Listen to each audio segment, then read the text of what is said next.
Cat got scared. Alright. Would you like to be on the pod too? It looks like he's about to jump up. Okay. She knows that there's no space. Alright, we'll start. Alright. رب اشرح لي صدري ويسر لي أمري واحلل عقدة من لساني يفقهوا قولي اللهم لا سهل إلا ما جعلته سهلا وأنت تجعل الحسن إذا شئت سهلا اللهم علمني ما ينفعني وانفعني بما علمتني وزدني علما وصل اللهم على سيدنا محمد وعلى آله وصحبه وسلم. Assalamualikum. We have a new guest featuring. This is Bro, you gotta cover, you know what I'm saying? That's gonna be fat on the mic. Why is it already purring? I didn't even scratch you yet. Alright, she's low-key kind of going crazy. It's okay. You She can chill right here. Sit right here. This is our special guest for today. Our prop. We were talking about we need a prop for the table. This is all AI. Oh, bro, she better not scratch the screen though, bro. She gonna go crazy. This is an AI cat. It's not real. Alright, hit the big one, bro. No. You got it, dude.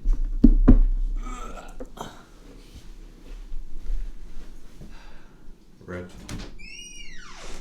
Gone too early. Yeah. Alright.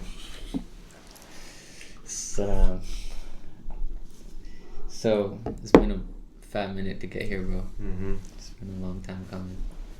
Yeah. I mean, today's a very has been a very interesting day, right? Yeah. Today's Yom al-Jum'ah.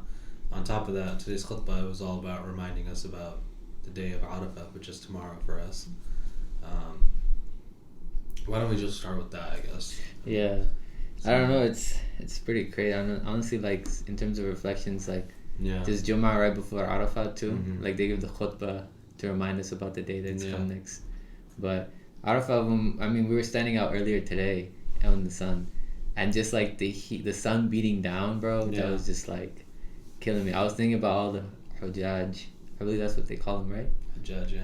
That are going to be out there tomorrow on the field. And I didn't know this. Actually, I found out recently. Hajj starts with Arafah. It does? I believe so, yeah. Does it not start with Arafah? What do they do in the first 10 days? Wait, no. It can't start with Arafah because... Didn't you do the Hajj simulation? Yeah, okay, some so days are. explain that. Explain. From what I understand, whenever you land in Mecca, I think it starts with a tawaf. You do sa'i. Oh yeah, and then you go to Mina. So does everyone just wait in Mina now for Arafah? Because people come in on different days. Yeah, so I think right now people are in Mina right now. The Hujjaj are in Mina right now, and then they go to Mount Arafah, which is tomorrow. I know Muzdalifah happens at some point after Arafah, so I'm assuming maybe it's the evening. Oh, and then they pray Fajr, and then they go for the slaughtering of the animals. Qurbani. So let's say people come in like a week before the Hijjah.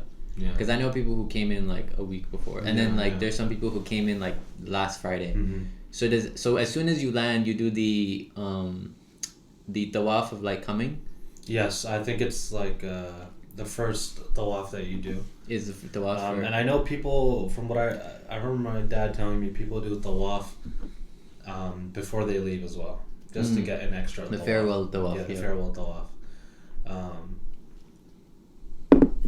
Something that was interesting yesterday at Aisha was something I've been noticing was two of the prominent scholars that are in Masjid. I haven't seen them all week.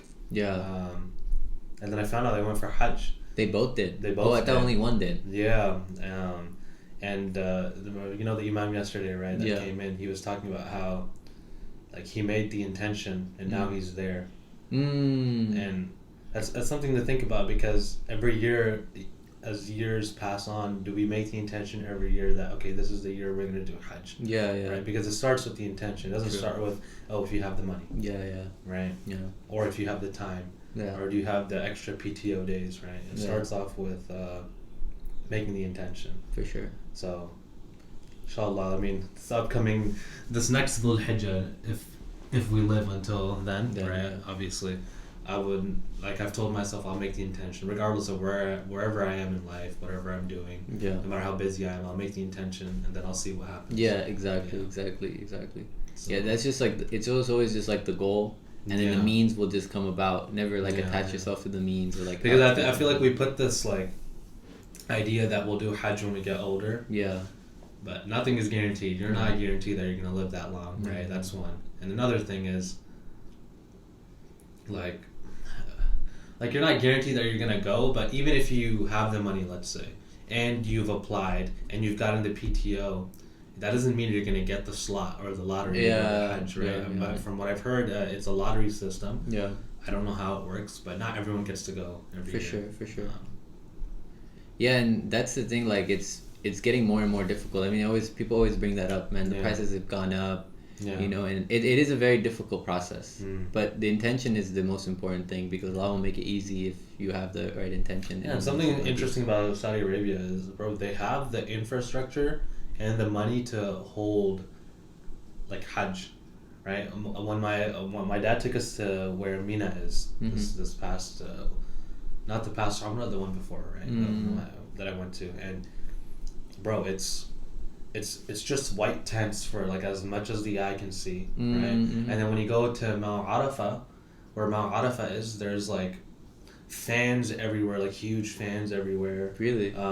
And they blow the fans that they have in Mecca, where the mist comes out, and then they have the fan behind as well. They have those everywhere. There's huge cell phone towers everywhere, generators everywhere. Are the ones that you're talking about, the fans, are they portable, or are they just like made there? I'm not sure. From when I saw it was already attached. Okay. But I would assume it's portable, right? Okay. Pull up the Hajj stream. Oh. Yes. I totally forgot they do that. What it should be? What time is it in? Let's check. It should be. Oh, are they already going to where? No, there should be like early morning for them right now. Mecca Live HD.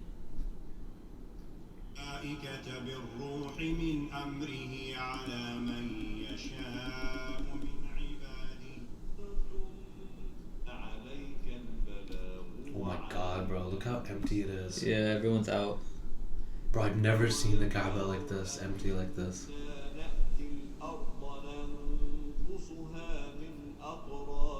And a portion of it, the bricks are exposed. Oh, yeah. But is it always exposed? No, when I went, it wasn't like that. Man, they have this white border at the bottom, too. Yeah. Are they maybe doing, are they renovating or cleaning it? Yeah, and then the other thing you were talking about was Arafah? It's 3:43 a.m. there.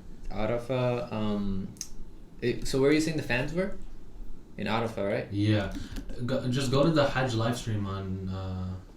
Oh, I tried finding it, bro. Oh, they're portable. They're portable? Yeah, they're portable. Yeah. I think she wants to get out, the cat.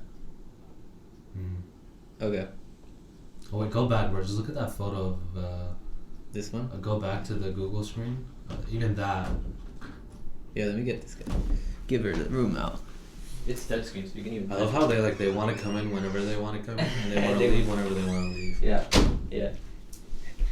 I believe it was Sahaba Abu Hurairah that used to love cats, and he would have like kittens in his little sleeves. I don't know how he did that. It was really interesting. Look at this, bro. It's just like when you're standing at the ground level. Yeah. All you see is white tents. Wow! It's all the way in the back. Yeah. You know what's even so funny about this? When I went, we got down. Our driver, we told him like just stop on the side of the road. We wanted to walk through Mina. So we were walking through Mina, and they have an al-Baik there. Yeah. I'm not sure if it was a Burger King, but there was another restaurant. So my dad was telling me when him and my mom went to Hajj, like the line for al-Baik was so long it would like wrap around like all the tents and it would go down. Is that the only food that's there? No. When my dad showed me photos, he was eating like mendi on like a huge plate. Oh wow! With like a whole lamb on it. Oh. Wow. So I think they like bring food, cater it, and they also have restaurants there. Yeah. Look at the umbrellas. The umbrellas are crazy in this. SubhanAllah. So many people are gonna be there. Inshallah, one day. Yeah, inshallah.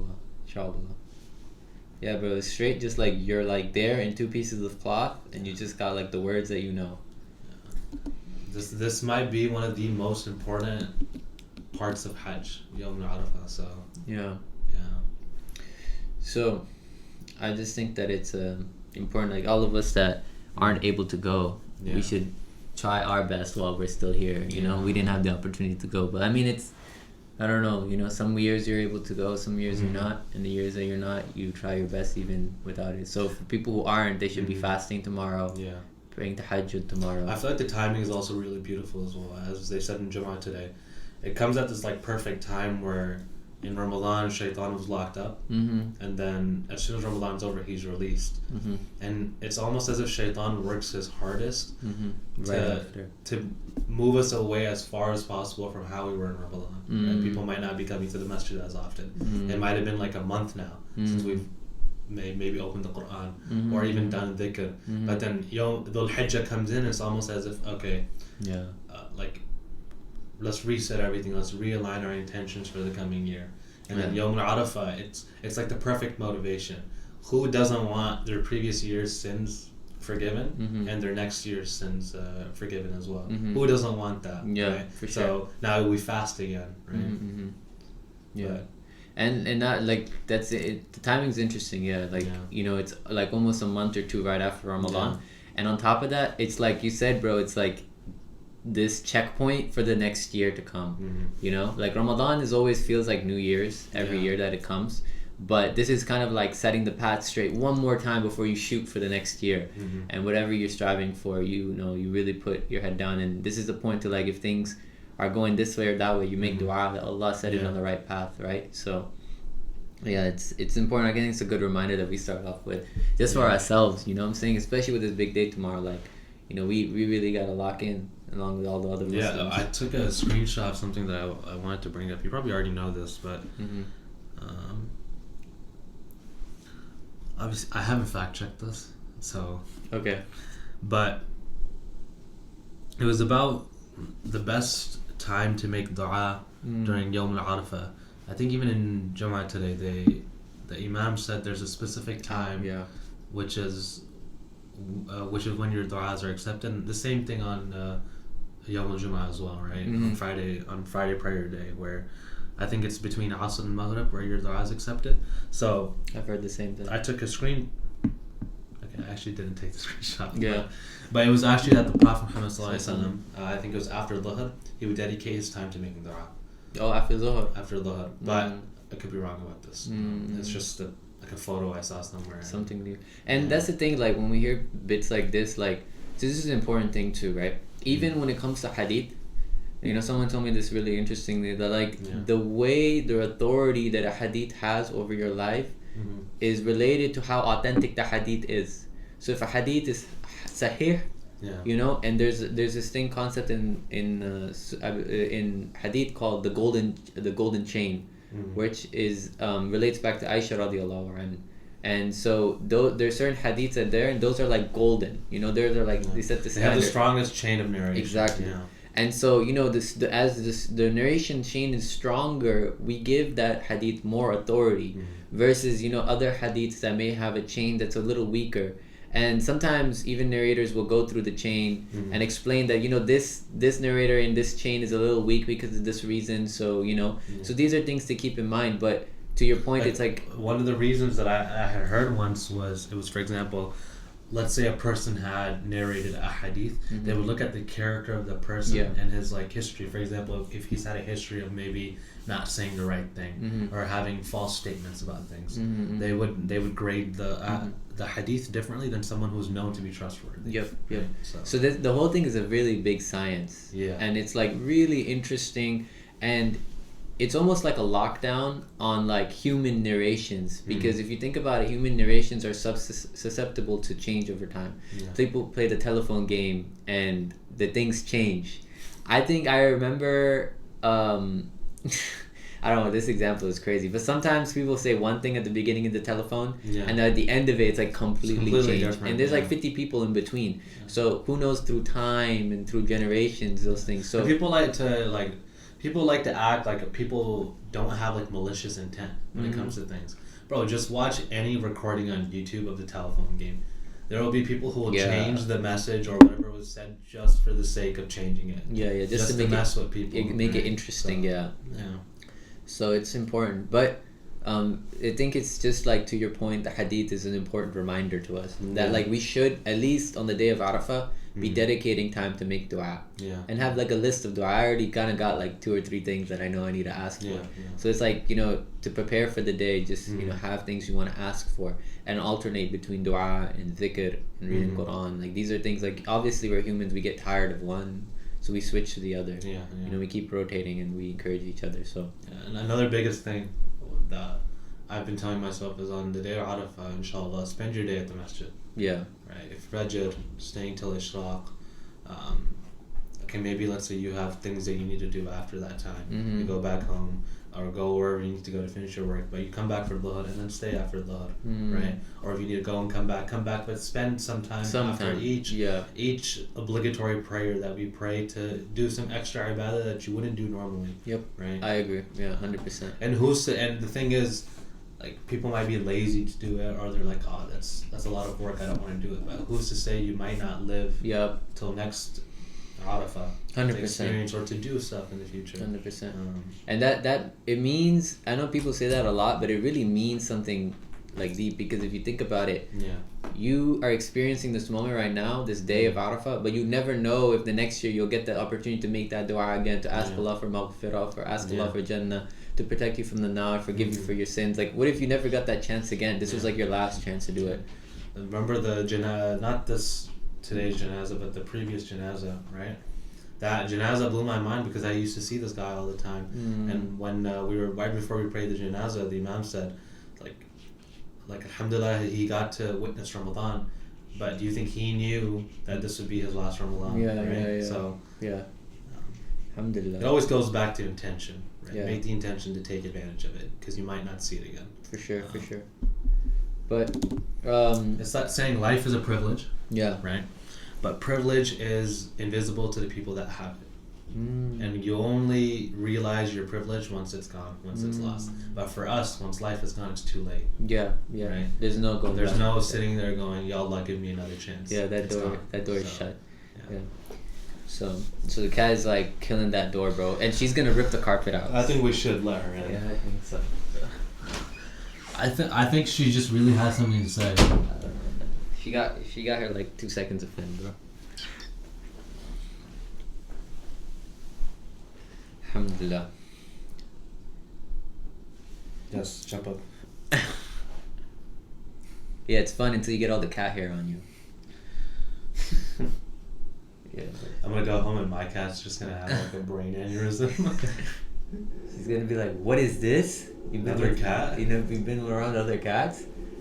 But I can't believe cats are that aggressive to one another, especially when they've like lived in a house. Like they're the only cat in the house. Man, you see those photos of like 2 cats like snuggling together? And you think like, wow, this is like amazing. We want this. But that's like the minority. That's not like the common theme.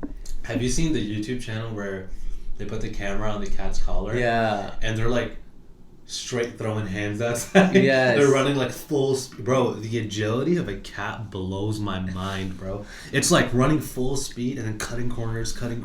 Yes. And then like bro, they're doing that for like 5 minutes straight. And then at the end, it's just like an MMA battle. Oh man. Would you like to say something in the mic? Yes, say something. Yeah, bro. I gotta just look at this for a second. Can you please move your tail away from my face?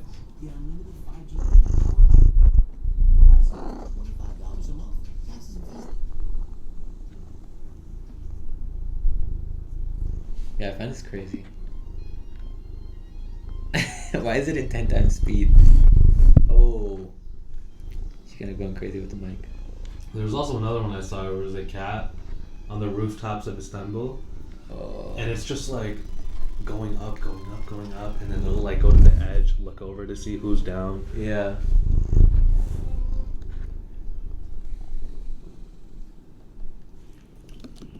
Okay. Bro, she's gonna kill this mic, bro.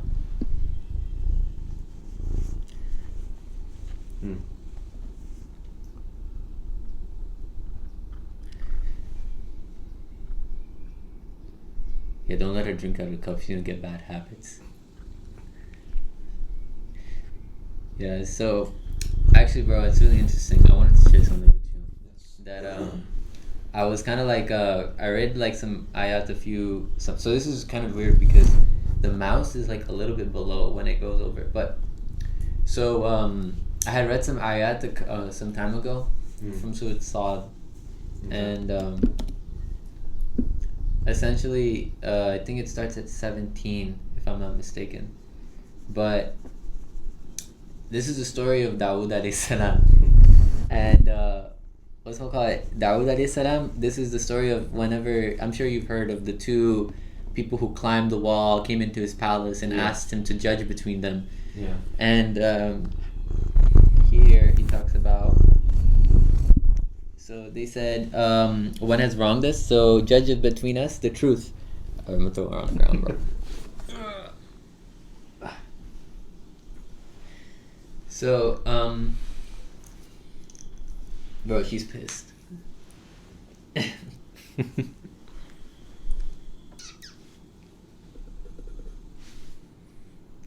It's eyeing. It wants to mess up the setup right now. Yeah, facts. Yeah, it wants revenge. No. No. Yeah, she's gonna start hitting the camera now too. No.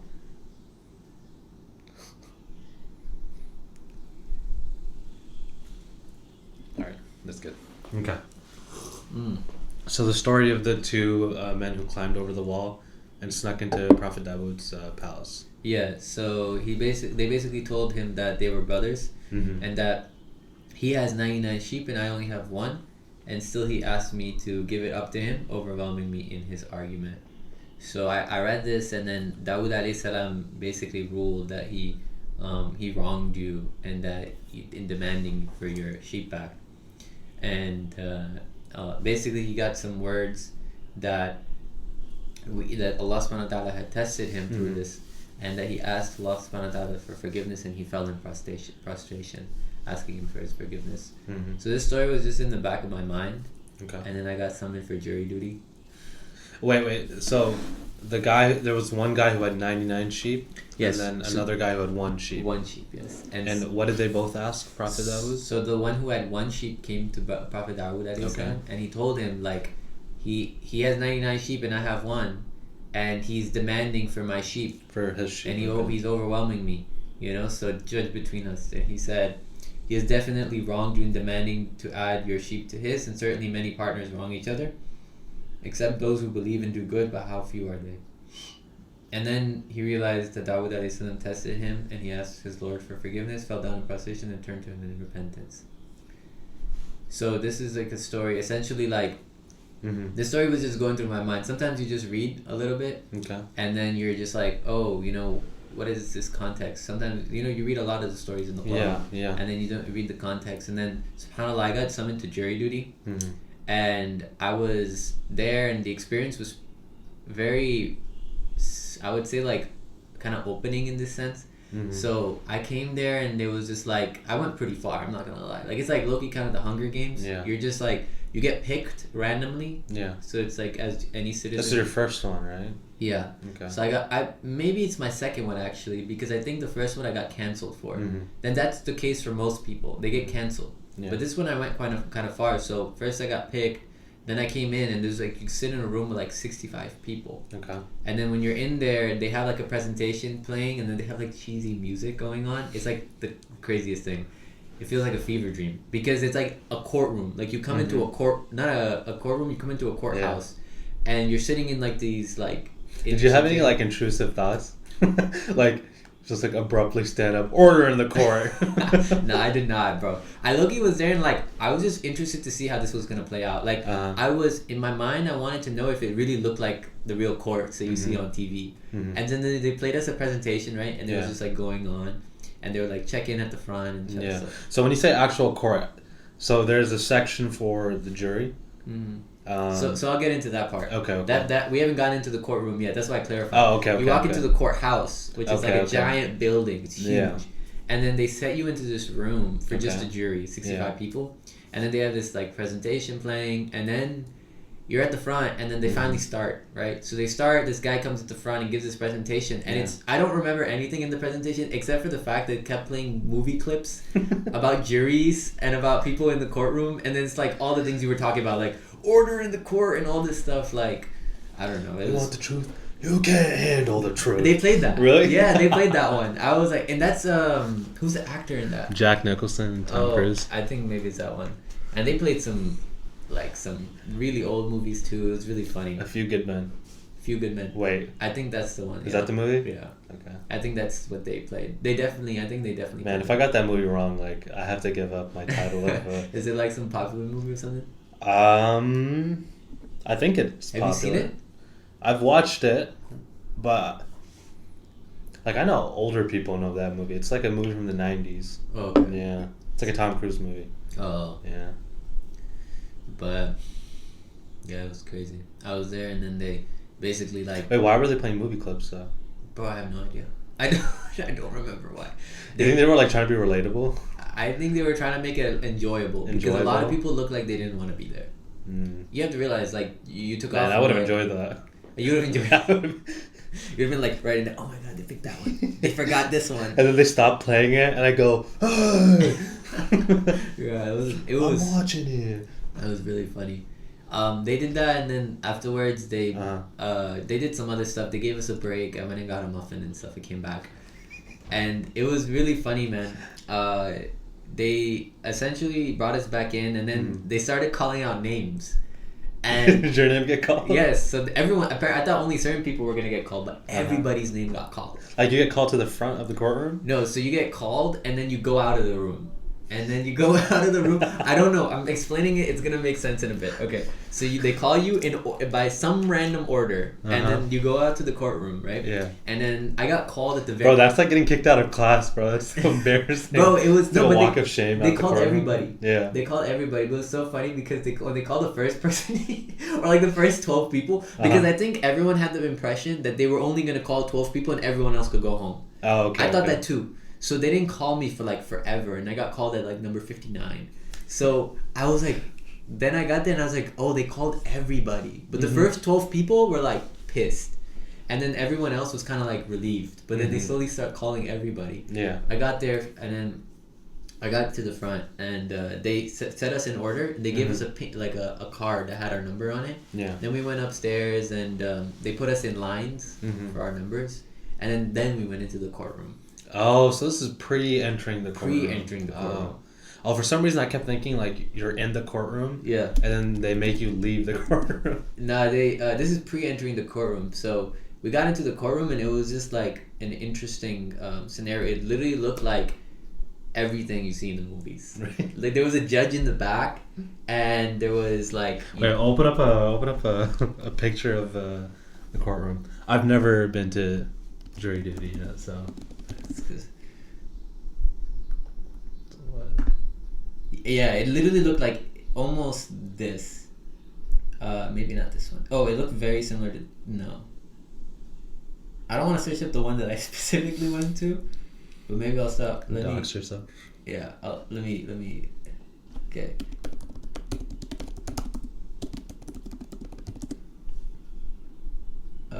This is not even... Oh, it literally looked similar to this. Yeah, this was it.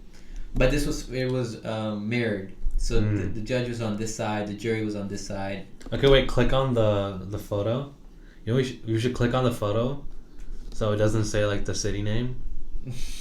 Yeah, well, maybe we could just put it like this. But it still says at the top. Anyways.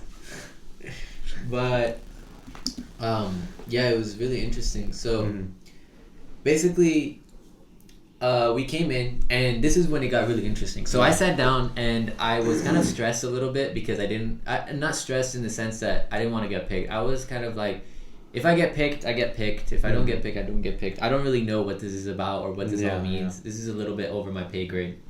But like, as I was sitting there, all I could think about were these ayat. They were all coming through my head. The reason was because I realized that, you know, in terms of like courtrooms and, you know, these cases, like I know we joke about it and it's funny, you know, because we're just like ordinary people going through it. Yeah. But like, there's some serious cases that go through the courtroom and it changes people's lives. And like, being able to weigh justice is such a heavy thing. Like, you really have to have, because think about it, right? Yeah. If you make the wrong decision, that person, for example, their life is messed up completely, and you have to answer to Allah subhanahu wa ta'ala on the day of judgment, you know, based on what you know. So this is like because giving false testimony is a sin in Islam. Huge.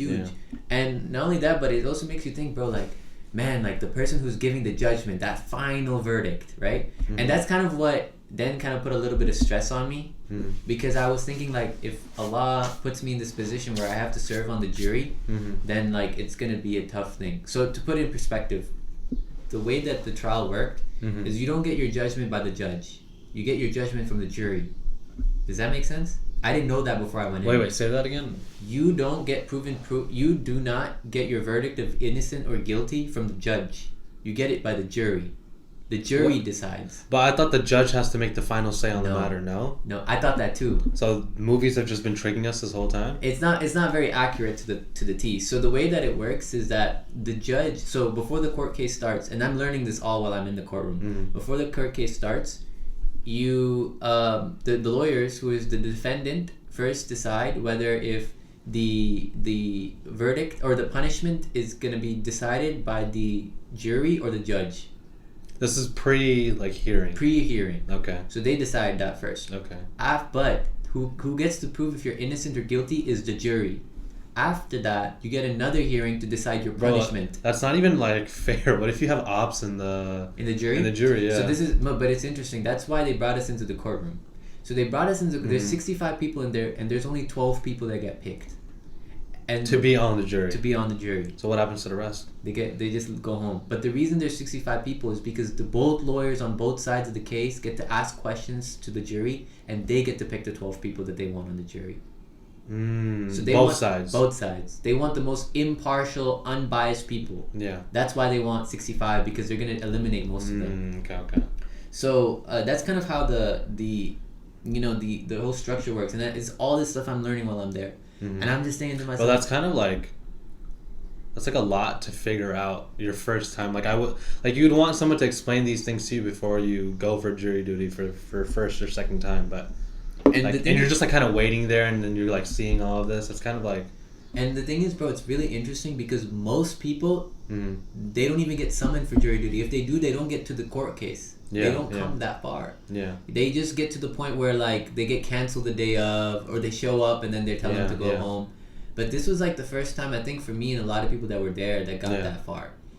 So we were all kind of learning at the same time, and this is where it got interesting. It started asking us very like interesting questions, like relating on the side of morality and ethics. And can you say any of the questions, like paraphrase? I can paraphrase some of the questions. I can't talk. I don't feel comfortable, and people have been asking me to talk about the case. Yeah. But it is a serious case. Like the guy's life would have changed. Like in the sense that he could have served his whole life in prison. Like a life sentence. Yeah, life sentence. So, some of the things that was really interesting. You think he'll stay? Let's see. Oh, that scared me, bro. So some of the things that they brought up, right? So the first thing, one of the things that they brought up was do you do that? Do you hold your cat's tail? Not at all. She has no reaction.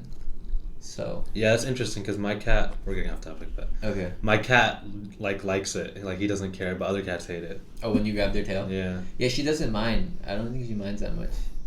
She just does a thing where like she like scratches, like she like stretches out and like takes her claws out. Yeah. And like puts it on things, but. So one of the things that they brought up that was really interesting was is a concept called, the first idea that they brought up was innocent until guilty. You're innocent until you're proven guilty.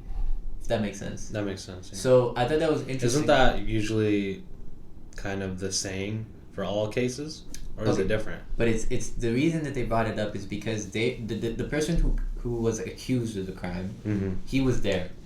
And so the thing is that they want to say innocent until proven guilty because they don't want you to look at the person and assume that they're guilty based on the way that they look. That's one example.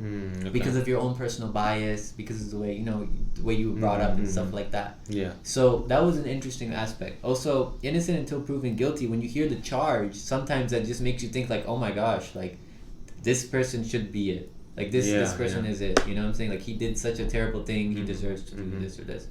But the thing is, like, they want you in the mindset where, like, I think this is if I'm not mistaken, I believe it's also an Islamic concept that somebody is innocent until you can prove that what they've done is correct. For certain crimes that were punishable by law in Islamic countries, I think you need a certain amount of witnesses for there to even be a punishment given for that person. And that's why innocent until proven guilty. And it's a very core tenet of Islam too. Yeah. We don't assume people to be inherently bad.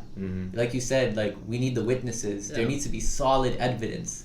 It even comes with, for example, accusing someone of, let's say, adultery in Islam, right? Yes. I think you need 4 witnesses. 4. But to accuse someone of adultery when you don't have 4 witnesses, I believe is a sin in Islam, correct? Yeah, I mean, you can't take their oath anymore. Yeah, you can't take it, so I mean, it's a huge sin, like, because it's zulm against somebody else. Yeah. You're doing injustice against somebody else. Yeah. And it's a very... And it's hard for people to understand that point. Like, that's almost as if you're doing zulm against them, right? It's a form of oppression.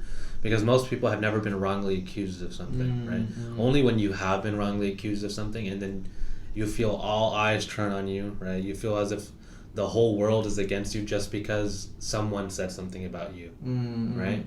It's that's something that can really derail someone's life. So. And then on top of that, if you're served punishment too, like bro, imagine that, Yeah, you're being punished for something that you didn't even commit, which you didn't commit. Yeah. And that's what I was saying. Like the weight of justice is so heavy, bro. Yeah. Like a person who gets to make that decision at the end, he's accountable for so much. And if you're on the jury and you have to if you have to decide whether someone's innocent or guilty based on the evidence, bro, like that's a lot of weight. And you know what's even worse? Like if you're a Supreme Court judge or you're a judge of any court, right? You at least have something that holds you accountable, your title as a judge. But as a jury, there's nothing that holds you accountable. You can just come in and say whatever you want. You can literally look at the person and be like, yeah, I don't like how he looks. Yeah. I don't like how she looks. Yeah. And then just make an answer based off of that. That was my thing too. My thing was the thing what I have with juries is that these people aren't qualified to be like in this position where if you had 12 educated people who understand the law, understood the system, understood evidence, logical reasoning, and all this stuff, then you have a case to be able to... I feel like juries should be vetted. Like, they shouldn't be everyday laymen. Okay, but here's the question, though. If you're not bringing in everyday laymen and you have a specific set group of people, right, that are always on the jury, that's their job title, right? How does bribing... And how does in-group bias, how do all these things play a factor now? Because those are things that play a factor, right? 100%. Because they could be specifically targeting a specific group of people just because it's against their idea and morals as an institution, right? No, that's true. That's one thing that I was thinking about. But the thing is, like, on a jury, the one thing, you're 100%, in-group bias is something that's going to be very difficult to beat. Yeah. The thing is that in terms of the bribery, since you have 12 people, it's a little bit more difficult to bribe because it's 12 different people. Yeah. But you're right. Like it can be a problem. There's one way that's right, one way that's not right. You have to look in the pros. I think this is based off of America's principles of liberty and justice, right? Yeah. To give people the right of democracy, they have to be able to be in these positions of, for example, being on a jury in a court, right? Yeah. No, that's what they mentioned. They mentioned that trial by jury is a very core tenet of American law. But remember, this is something we had done a panel on before, right? In one of our previous podcasts, that the founding document for America, the Constitution, right? That set of rules or laws that you look up to be your morality, for human beings, right? If people aren't adhering to it within the country, right? How are you going to expect people to go onto jury duty or into a court and to give the truth, right? You need something that most of the population follows as a moral code, and it can't just be your humanity per se, because if morality and a moral code was given to humans, it would constantly change every 10 years based on the ideologies and whatever is around us. Which it does. It does Change. That's a huge argument against people who are not religious or who don't follow religion, right? They say, my moral code is myself. But, okay, by that logic, if we go back 100 years, your moral code is different than what your moral code is now, right? It's easy to point fingers and say, oh, the moral code back then was wrong. But if you go ask the people back then, they'll say the moral code now is wrong, right? So you need something to base your morality on. And that's why it's like important that this becomes something from a higher power, because then it's like if you're basing it, like you said, on man's morality, which is flawed, right? And it'll change. And two people will never agree on what the correct morality is. Exactly. I mean, even to these because people's cultures and the way they grew up are completely different, right? Yeah. So another aspect is that they brought up. You have the water? Yeah. Let me pour it for you, brother. Oh, okay. That was what I'm saying. You want to pour for yourself too? Yeah, when I finish, I think I'll be good. So another aspect that they idea that they brought up that I was thinking was really interesting was proving somebody that's guilty beyond unreasonable doubt. I believe was like the way that they phrased it. Proving someone is guilty beyond unreasonable doubt. Yeah. So you have to prove that they're guilty beyond any like unreasonable amount of doubt. So beyond a certain level of doubt. With concrete evidence. Yes. So like once you're past the level of doubt, then you're kind of like, okay, well now there's some grounds to stand on. Now we can talk about like. But see, that's really tricky because doubt plays a huge role in where people even make inferences from, right? Because you can look at someone and immediately go, oh, based on the way this guy is dressed, right? Yeah. Because a lot of people like to go off of like what my intuition says. But intuition is wrong many times in our lives, right? So based off of that sentence, what can be concluded as beyond a reasonable doubt? And that's the thing. So it's really interesting. They said that in a few years ago, actually, beyond unreasonable amount of doubt used to be a very objective thing. I don't know how they used to do that, but they used to say it used to be objective, but the law changed. And now they brought this up that it's subjective. It depends from person to person.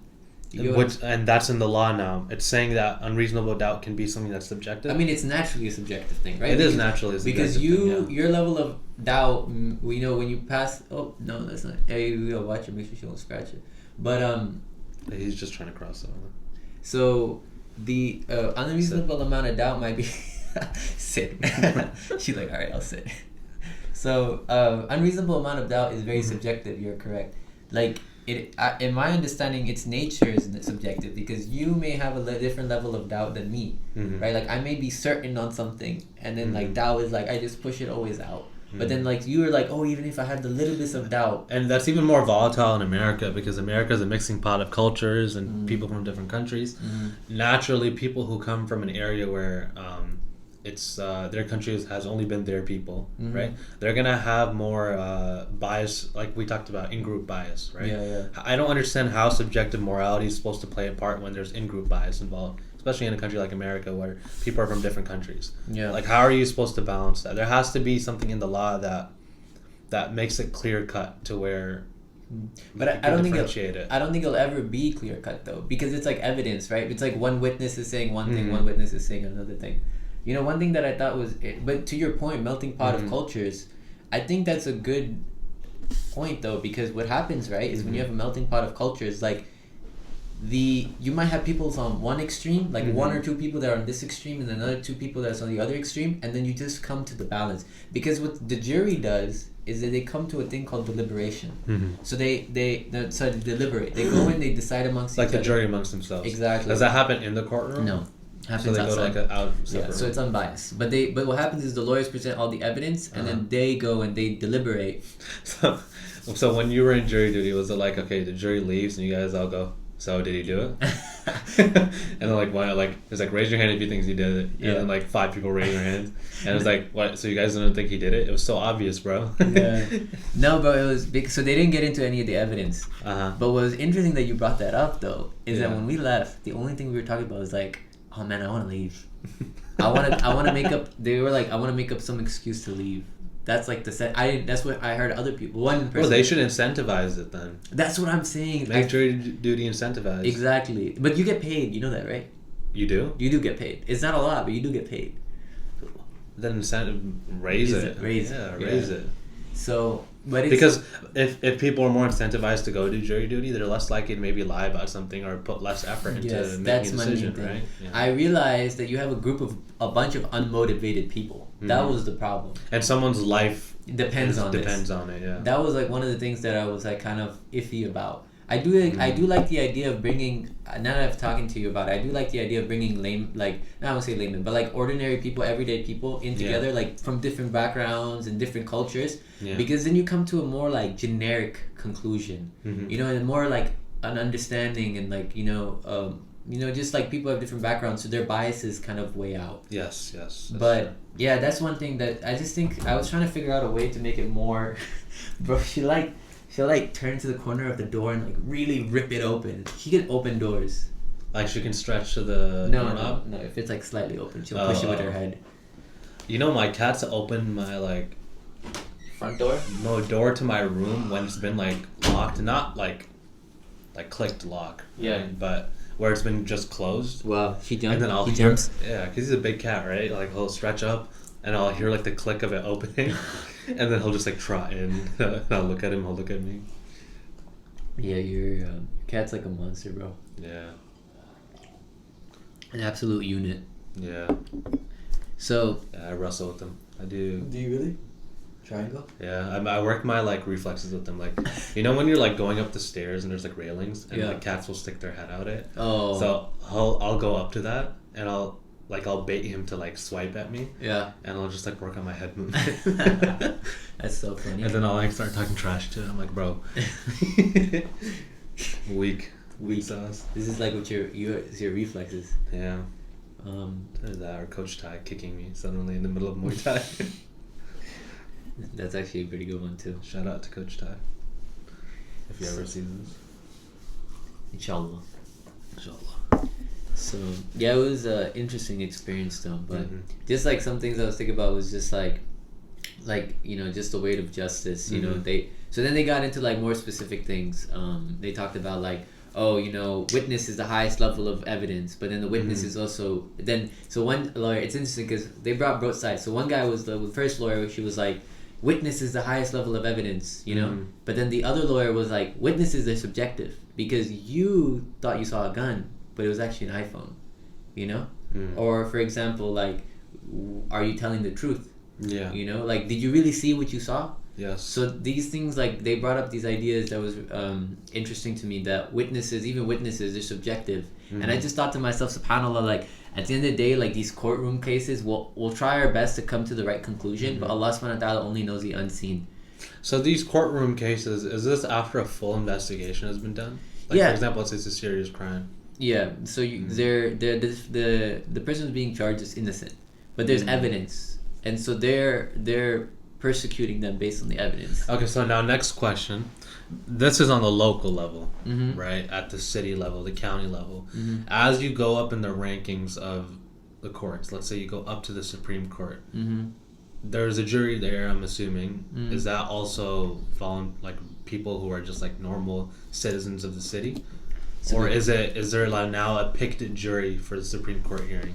Let's check. Is Supreme Court jury voluntary? So, let's see what Copilot says. The right is guaranteed by the 6th Amendment.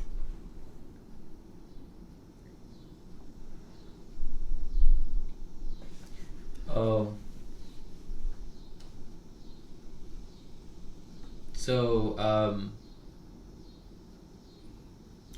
not sure. Or maybe look up how is a jury selected at a Supreme Court hearing? That's a good one. How is jury selected at Supreme Court hearing.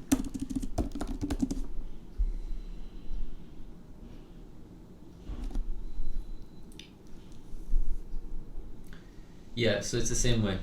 Random selection. It's within the district. So it is also random, and it's the same thing. They do the qualification questionnaire. It's a concept in French called voix d'art. I think that's how you say it. I believe it means to speak the truth.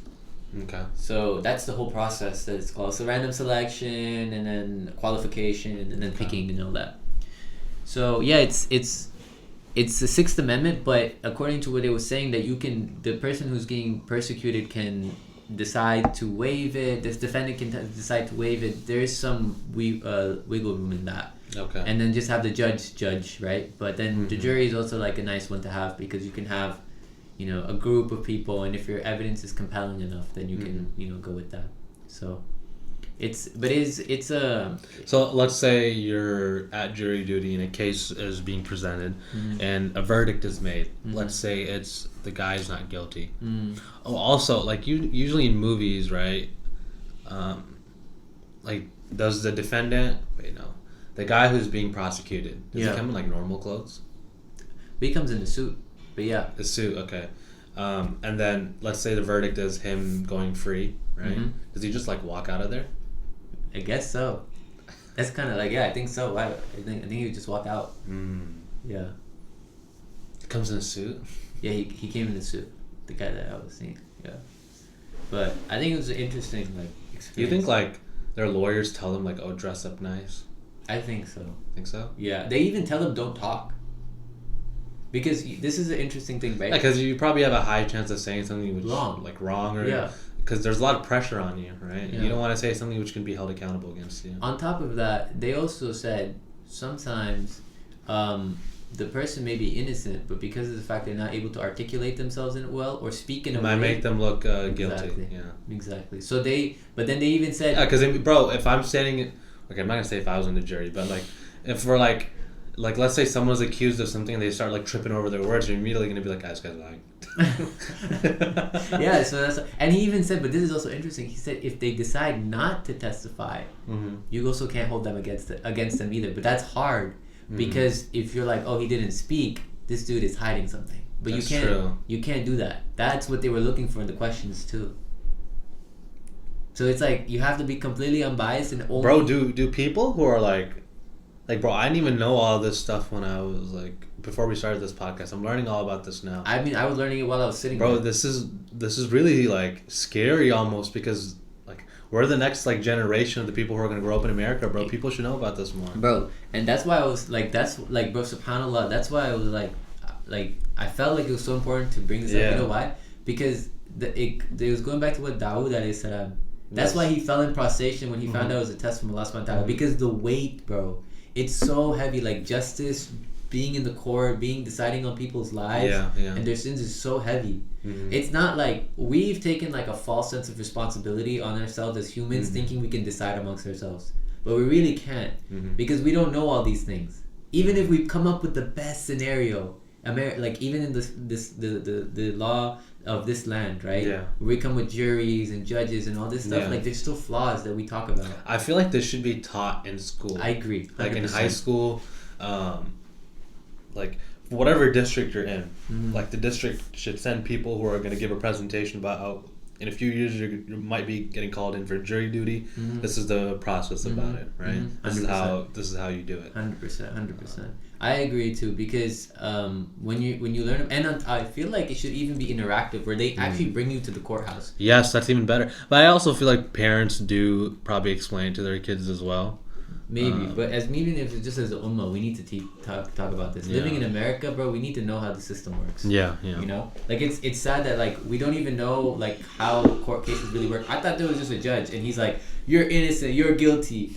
It's Judge Judy. Yeah, it should our knowledge on how the court system works should not be through movies. Yes. And it should not be from for example, hearing about Donald Trump's case on Twitter, right? Exactly. Or X or whatever it's called now, bro.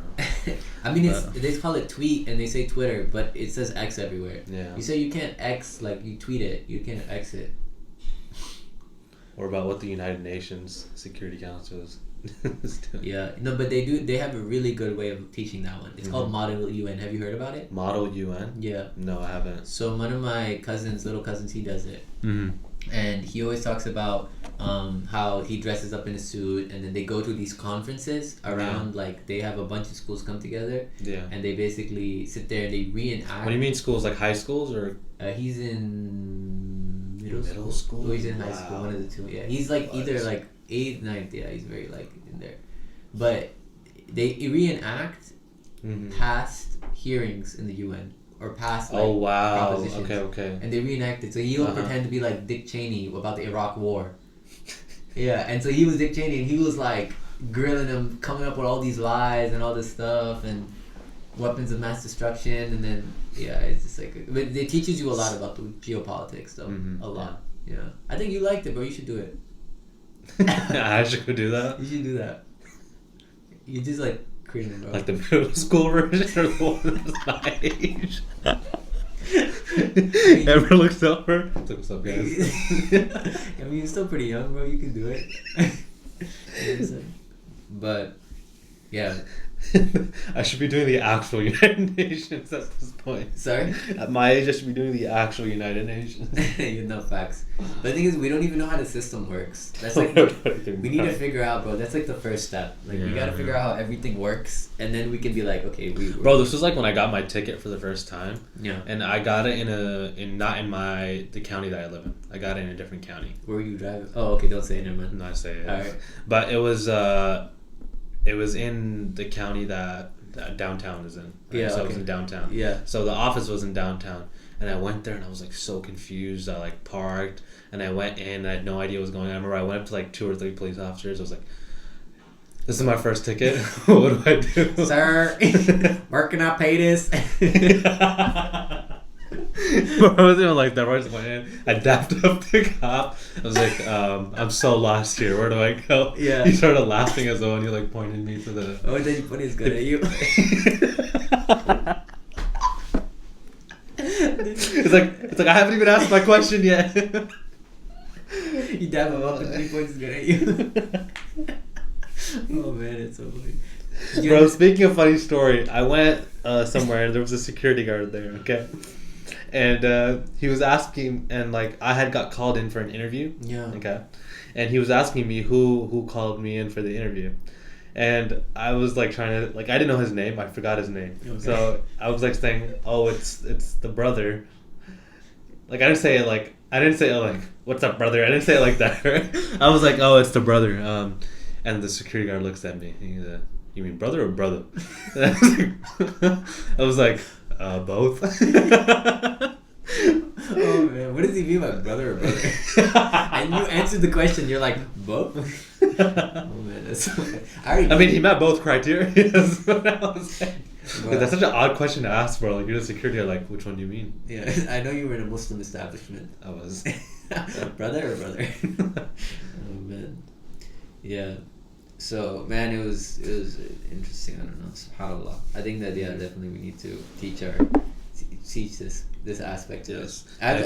Yeah, go ahead. Now, if our audience has had any interesting jury duty stories, please comment it down below. If Right. they're really interesting, maybe we'll do a segment one day where we read through it. That would be fire. I was thinking about doing like a read through Muslim Reddit. Muslim Reddit? Yeah. God, that's gonna be intense. I'm gonna lose so much brain cells. So I gotta ask you some questions that they brought up, right? Yeah. Okay. Do you think that the point of the justice system is it for rehab, deterrent, or rehabilitation? Rehab, deterrent, or rehabilitation? Yeah. Wait. Say the 3 choices again. So the point of our justice system, any justice system, in a perfect ideal world, Okay. is the point rehabilitation? Oh, sorry, rehab, deterrent, or punishment? Sorry. Punishment. Okay. Yeah, I was gonna say. Yeah, I said rehab twice. So it's punishment, deterrent, or rehabilitation. What is deterrent? Deterrent is to deter other people from making the same, or as even like an that person. example of don't do this. Okay. Exactly. But doesn't punishment do that as well? Punishment is like to even the scale. Okay. If they did somebody wrong, you do them wrong too, or Okay. you even the scale. See, this is a tough question. I think all three have an equal shot at being at the table, right? For example, because there are some people who are genuinely struggling with things, and they're more of a product of their environment. So rehabilitation is the best case scenario for them to be treated. Deterrent is something that's very important, because if you have a society which is like lawless, how are you going to keep order in a society? 100%. Right? Now, punishment is where fairness comes in, because people at the end of the day are human. They are going to commit crimes. Now, when you commit a crime, when a crime is committed, something is taken away from one person. You have to equal it out, make it a level playing field. So I have to pick one. If you had to pick Can I say all three? That's exactly what I said. I say all three, yeah. So actually, she asked a question. Okay. And everyone was thinking, and I didn't say anything the whole time. And I just raised my hand, and I was like, can I say none? And everyone laughed, and I didn't think it was funny. I was like dead serious. I was like, can I say none? Because you're right. It's either all or like none. Like that's the point of the justice system. Because, for example, if you're punishing everyone, yeah, right? Okay, you can get a form of deterrent out of that. Yeah. Deterrent, sorry. Yeah. But at the same time, what if there are people who genuinely just need help? Yeah, exactly. How are they going to get their livelihood going? You know what I mean? Yeah, yeah. So. And I think it's interesting because I think some of the the rulings that we believe of in Islam, they provide all three. They provide all three. Some people may say it's like kind of barbaric in a way, but it is all three. Like, subhanAllah, she asked that question and everybody wanted to say all. But it's like whenever the rulings come where it is all, then it's like people are like kind of stepping back a little. Oh, that's backwards. Yes, exactly.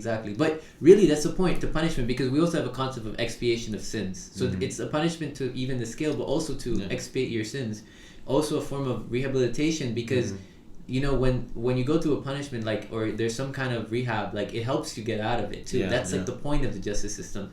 On top of that, it deters others. The point is to deter others so that others, they don't make the same, that society should self-correct. Yes. And a good point to notice is, if the system is perfect, why are crime rates not going down? Why are people continuing to commit the same crime 100%. rates, right? Because if the punishment is fair and it's doing a good job at deterring people from committing the same crime, the crime rate should not be going up, right? And there should be a form, and then rehabilitation is important, because we look at crime and especially low-income communities. I think it's super important to highlight that, because at the same time, it's not necessarily the community's fault.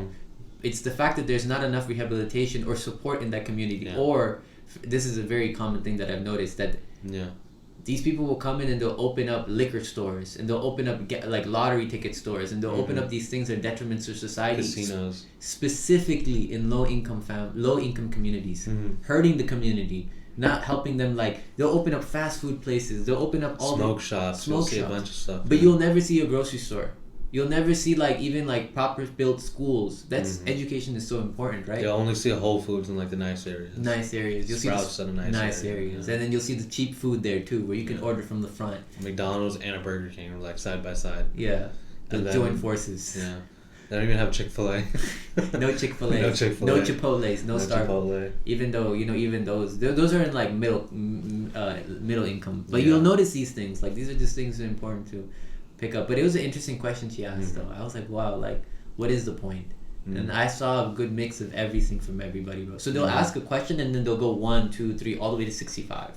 They'll ask everybody. How long did the whole thing take? It took, I was there for like 5 hours. Bro, this is the most slow-mo sneeze ever, bro. I was like, man, why you holding your head in shame, bro? You're absolutely like, bro. Bro, I really need to sneeze there. And then I just like took it away. I'm sorry. Yeah, it's okay. It'll come back. Inshallah. So yeah, man, it's just crazy. I think that is the last thing that I kind of wanted to like. It was run into my mind as I was leaving, bro. Yeah. SubhanAllah, man, Allah has created people in different ways. Yeah. And some people are able to judge between others and maintain justice. I don't know if I can deal with it. Maybe Allah will test me through it. Yeah. Maybe one day Allah will. Yeah. But I'm saying, like, there are some people who are very confident. They were like, I want to be in the jury. I want to make sure that this is a fair trial. Yeah. Like, SubhanAllah, Allah has put that quality in you. Yeah. You know that you are... There's that saying, you want to be able to provide swift but fair punishment. Or Judgment, sorry. Judgment. Not punishment. But swift and fair judgment. I'm saying punishment again. I don't know why I said that. You really Swift and fair judgment. Yeah. Right? Yeah. You don't want it to like it's as if when you're providing discipline to a kid or you're raising a kid, right? When the kid does something wrong, if you don't provide a good form of discipline, they're going to keep doing that same mistake over and over again. They're never going to learn their lesson. But at the same time, once if you're able to provide fair, but a judgment which is sharp enough to kind of like bring them back to their senses. Yeah, right. And that's how the justice system should be. And it should be out of wisdom. Yes. Like it needs to be a wise decision. You can't be like emotional when you make it. You can't be doing all these things. It's all about balance. Exactly. Right? Exactly. I think the statue of justice in America, I think she's holding something, right? Yeah, she's holding scales. Lady Justice, is that what it's called? A scale, yes, and it's perfectly balanced, right? Yeah. That's how our justice system should be. I didn't know this. Yeah, she's holding a sword as well. She's holding a scale. Yeah. So. Wait, pull that up again. Yeah. Is this screen recording? Yeah.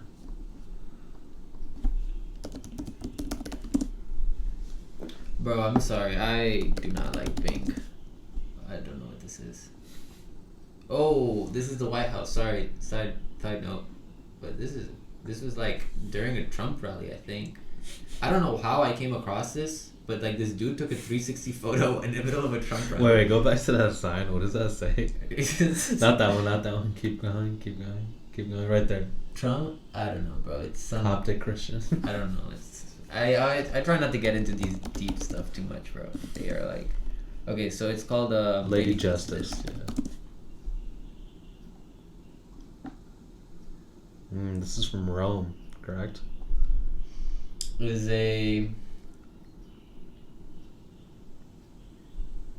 the personification of justice in ancient Roman art known as Justitia. Interestingly, she's blindfolded to show that like it's supposed to be unbiased. I'm assuming, but I'm not big on these statues, bro. They kind of weird me out a little bit. But so interestingly enough, now I kind of understood the way of being able to judge between people, and why Dawood alayhi salam kind of fell into prostration. That's why I feel like people who give false testimony, do they get punished in America?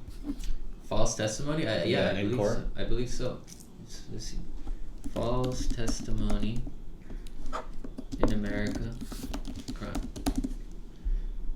It's to any it's actually one of the it's called this is dependent, like tampering with a witness or tampering with evidence is tampering evidence. Yeah, false testimony is a little slightly different. Perjury is the most recognizable law against lying. Let's see, perjury. It could be dependent, but usually a felony, 5 to 7 years, or a fine, or both.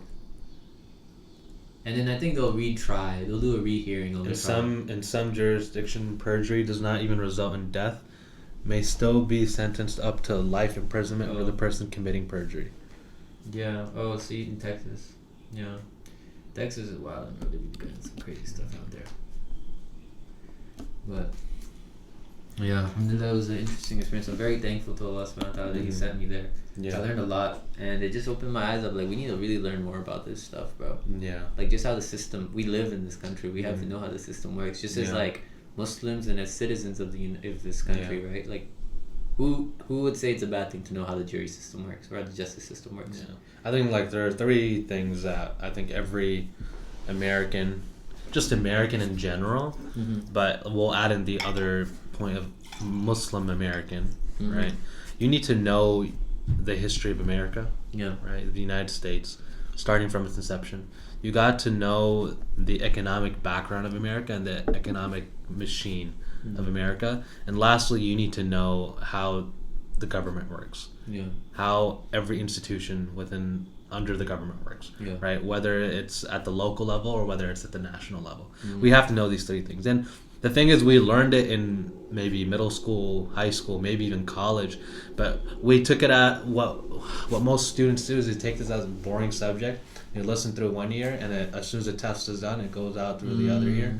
But this is our livelihood here, this country, right? So these are things that we need to know, and it's kind of sad. You know those like YouTube videos or like shorts of people going to college campuses, and they'll be asking people like basic questions about their government. Yeah. Or about like presidents, or even about countries, and people won't even know the answers to that. Like I watch those and I just like lose hope immediately. Lose hope is crazy. Fall of the Great Empire. Yeah. SubhanAllah. But yeah. You gotta go for jury duty one time, bro. Just volunteer. Be like, I want to do it. Like in Hunger Games where it goes, I volunteer as tribute. Games. Like in the middle of a hearing, burst through the doors. There was like afterwards, there were some ladies that were like, "Oh man, I really wanted to do it. I didn't get picked."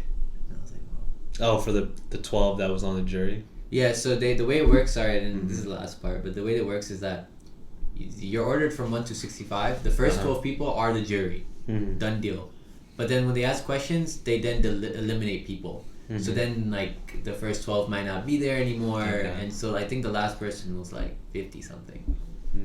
So, yeah. Alhamdulillah. Alhamdulillah. But on a lighter note, I'm gonna send the hunting video that we were talking about in the car earlier today. Okay. I found it. Nice. So, for all of you who have cats at home, right? Felines. We're going to be showing you a video. Can you let me put the email of the great ancestors of those domesticated cats. Sorry, I'm like trying to think, and I'm also like pulling up the video. Oh man, the great ancestors. Your phone's not connected to this, right? No, it's not. But if you give me the thing, I can enter my email address. This is a crazy title right now, bro. This tweet is crazy right now, bro.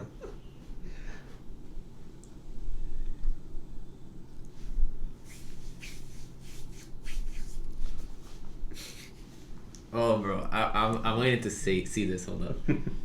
Oh, it started playing as you were sending it? No, it's when I closed out of it, it started playing. But open it up. Just don't play it immediately. We'll explain it again one more time what it is. Yeah. So let's wait for this to load. How'd you come across this? I'll explain it. Don't worry. Okay, I'm curious to know.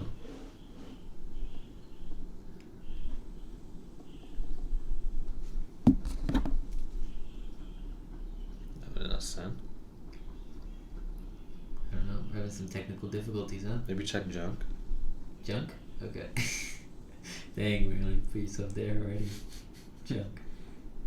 Oh, I did get... Bro, look at this link though, bro. It's low-key a crazy link though. You know what I'm saying? Bro, why is it like this? It's so... Wait, is that one link or is that multiple links? It's multiple links, but I think it blocked it out because of the fact that it thought it was spam. Uh-huh. So let me move this to... Move to inbox. Okay, I can't. I'm just gonna click it. To help protect your Bro, you better not hack me, bro. That'd be crazy if you did, bro. I'm not messing with that if you do. I don't know how to move this back to... Move this message to the inbox. Okay, there we go. Okay. So moved it to inbox. Look how much simpler it was, bro. I kind of want to open the... Okay, so... Oh, this is just their page. Okay, but I'm trying to find the one that you sent. I'm trying to show the tweet too. The tweet is crazy. I'm trying to see if I can find the tweet. Yeah, just click the link. Click the link. Oh, here. Yeah. Okay, there we go. Okay, so this is a video that I came across on Twitter. I think maybe a week ago. Pause it. Yeah. So I don't know why I came across this, but it showed up on my feed, and I just sat there and I watched the entire 2 minutes of it. Yeah. Okay, let's just watch it and then we'll talk about it. This is a leopard. Why do you got an audience already?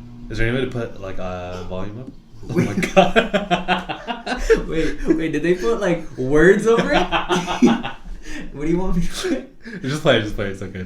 Yo, that's crazy, bro. They literally put... Just play it. No, bro, he talked. Hold up. Who?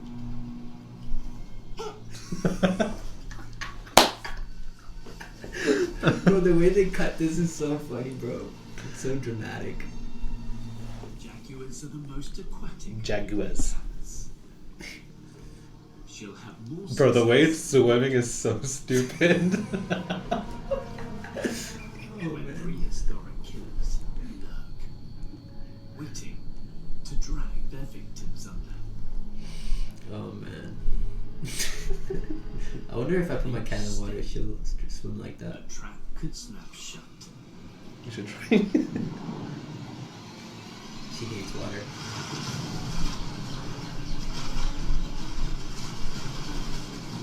Basically doing Brazilian Jiu-Jitsu I was in about to water. say, bro, Loki BJJ's losing right now, bro. Cobra's losing. I think one of the moves that we learned in Jiu-Jitsu was a gator roll. Really? Yeah. Bro, she got him by the neck, bro. That's rear naked choke. Bro, look how strong the jaw is on that cat. Bro, Look at it. Is he dead already? I think so. It's moving slightly. Right. She'll Oh my god, bro, look at that. Oh, look how big its paws are. Oh my god.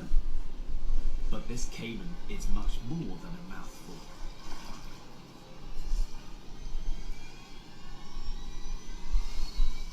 A kill this big has rarely been recorded.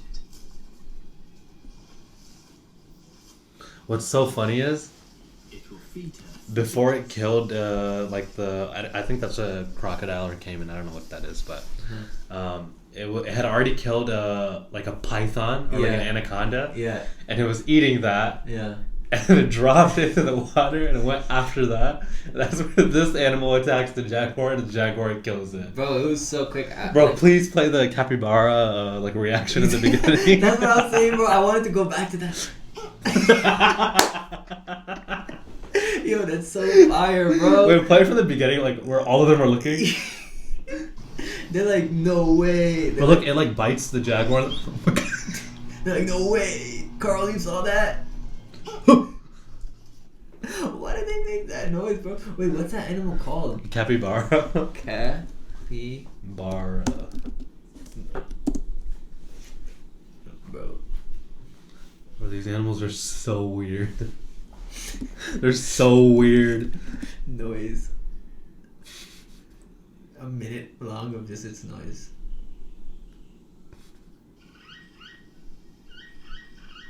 Nah, that don't sound right. But this is like a minute long of just the noise. Bro, bro, I'm not gonna lie, bro. I think they did like a voiceover. This don't sound right, bro.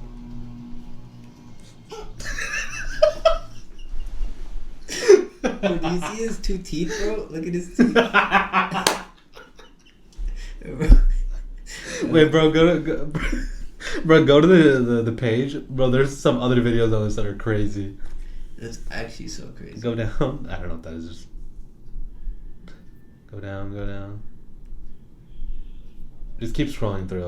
I'll see if I can remember. There's one of Whoa. a harpy eagle. This is kind of scary. Okay. This one? No, keep going.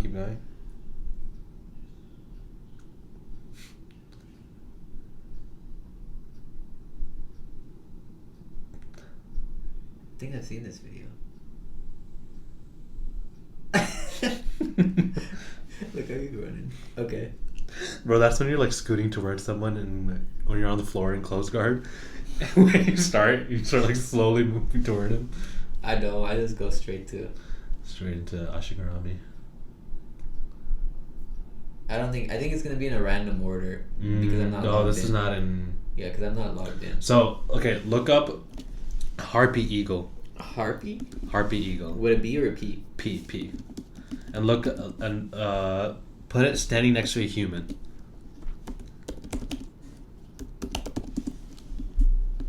So look up harpy eagle next to a human. Bro, look how big that is. Bro, that looks like that face looks like a human. Bro, being, that bird is scary. Dang, Look at it. So big. It even has like you know when you see like a Tyrannosaurus. Right? Yeah. No, yeah. not the what was that? What's that? You know what I'm talking about? Pterodactyl. Dinosaurs. I looked up dinosaurs. The flying one? No, it's like a very common one that has like a. Oh, the one. This one.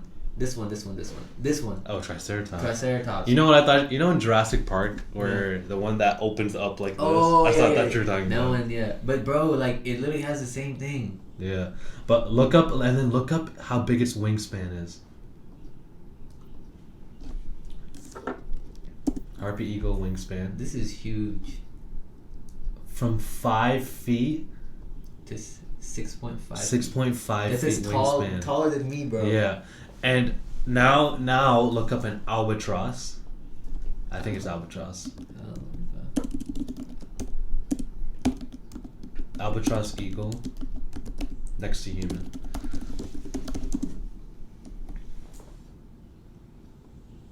This?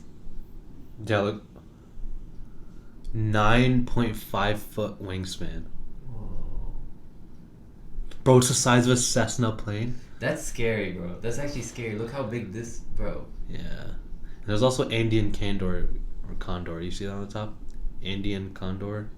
Where? Oh yeah. Next one, yeah. Oh my god, look at that photo of the different wingspans right there. This one? Yeah. A red-tailed hawk is 50 inches. A bald eagle is 81 inches. California condor is 115. Man, that's crazy. I didn't even know these birds existed. But I think the harpy eagle is the one that's in Rio. You know the movie Rio? The bad bird in that movie. I think it's a harpy eagle. Look it up. Rio bad bird. This one? Yeah. Oh, I do remember him. Wait, no. Is that a harpy eagle? No, let's see. What bird was the bad bird from Rio? Evil bird. Nigel. Spix macaw. Never mind. According to 2. I was wrong. But yeah, I mean, we were talking about this earlier, bro. Like, kids, like, nowadays, they don't really be talking about animals like that. You know, I saw a real macaw. Where? So, someone I know just had a macaw. And he brought it to my friend's house. Like, at his home, he has a macaw? And he brought it to my friend's house. And... Does it stay? Does it stay? Like, does it... Like, I'm afraid it didn't fly know, away. It didn't fly. It doesn't fly away? It doesn't fly. I think its wings were clipped. Oh. But... So it doesn't fly at all? No, I think the birds can fly, but this one didn't fly. Okay. And I tried feeding it. It wouldn't let me feed it. Yeah. And it wouldn't, like, come out of my hand. Does it talk? It doesn't talk, but it just, like, makes weird noises. Like what? I don't know. I don't know what noise it makes, bro. It's a weird noise, but it's definitely racially motivated. There's no water in my cup. Alright, I think the glass is run dry. But yeah, those birds are big, bro. Yeah. Let's see if I can find a picture of it.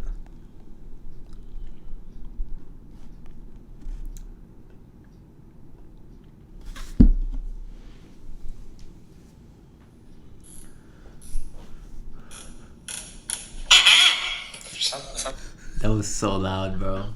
I didn't know. That's actually I didn't know it was gonna be that loud. Crazy video. Bro. Okay, so it wasn't eating, and we were trying to make it eat. And you tried. And I kept going closer and closer and closer, and then I started freaking out. It's like, hey, watch yourself, kid.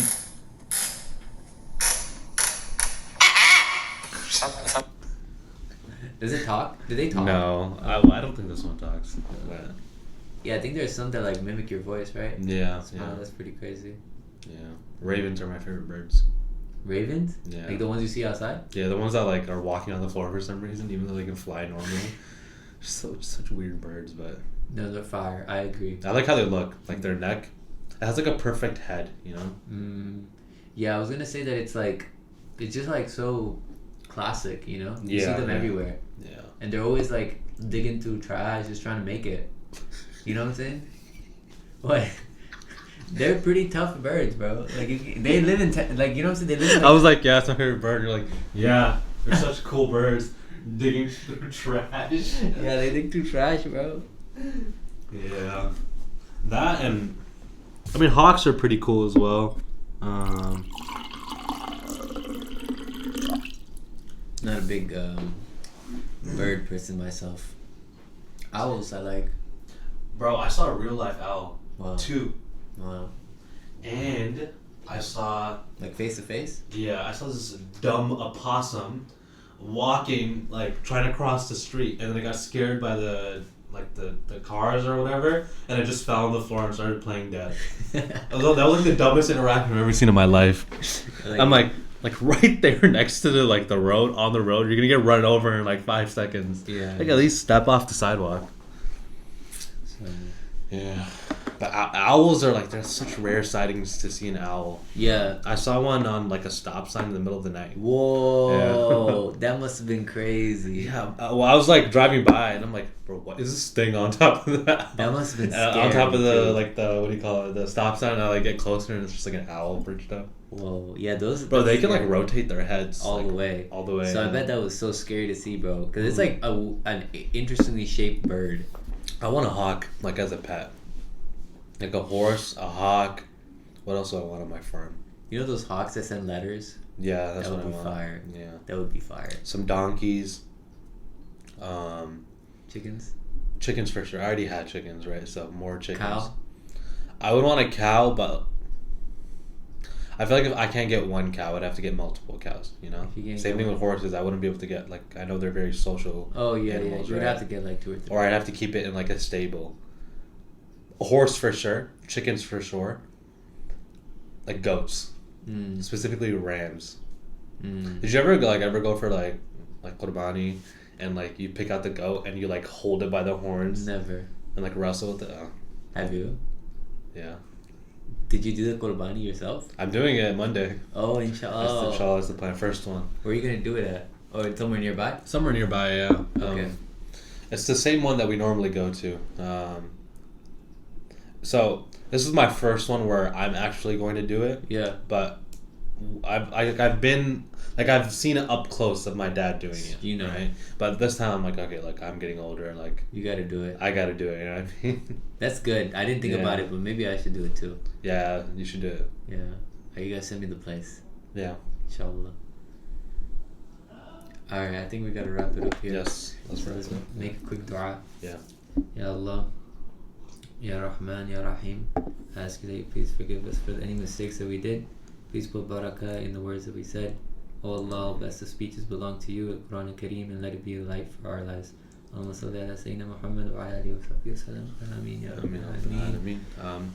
So this is our second podcast. Yeah. So You'll close it out. yeah, stay tuned for our third one, which we'll be posting maybe in a week or 2 weeks. I know there's been a little bit of a delay from the previous one to this one, but just stay tuned.